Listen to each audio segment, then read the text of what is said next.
kanina nga lang po natanggap po natin yung approved permit po ng INC from July 1, 2026, 8 a.m. to 8 p.m. So bukas po yun, approve na po yung permit nila from the LGU, Quezon, from the local government unit of Quezon City. Pero ma'am, bakit hanggang July 1 lang?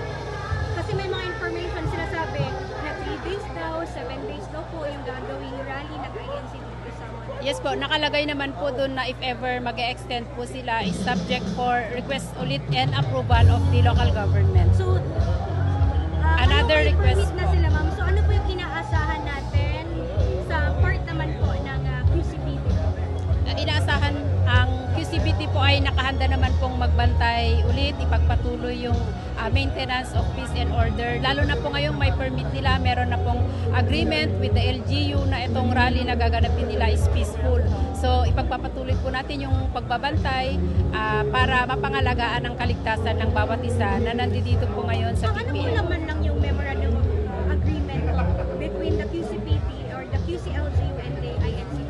Ang laman po nun is guidelines kung saan po sila magkakandak ng kanilang rally at nakalagay nga po doon na along White Plains po to Temple Drive at nakalagay din po doon na lahat po ng vehicles nila na nakapark ngayon along White Plains and dito sa may EDSA ay kailangan po nilang tanggalin at itabi bukas para po magtuloy-tuloy po yung daloy ng trapiko. Ano naman po sinabi from the INC ma'am? Tatanggalin po ba nila yung mga vehicle, yung mga bus po na nakaharap? Inaasahan po natin na yun po yung kanilang gagawin since pumirma po sila doon sa Memorandum of Understanding with the QCLGU. So umaasa po tayo na susundin po nila yun kaya bukas na yun po yung Kung worst gagawin case nila. scenario, hindi nila masunod, ano mangyayari? Marirevoke yung permit at itatow ba ng mga government agencies, mga paano po?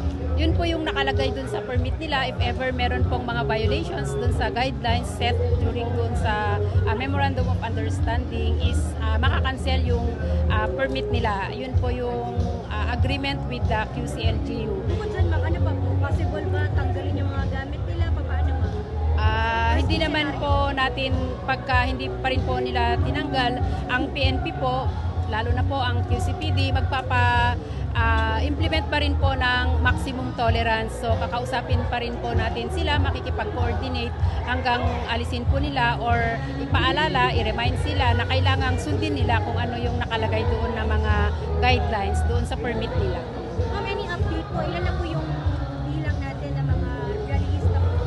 As of now po, around 14,000 po sila. 40? Yes, and ang nakalagay po doon sa approved permit nila is they are expecting 100,000 participants Tomorrow ma'am. tomorrow. Opo. Pero how about sa mga oras na to ma'am? Sa mga oras na to, 14,000 nga po and ini-expect natin mag-i-increase yun considering na meron silang 100,000 na target participants.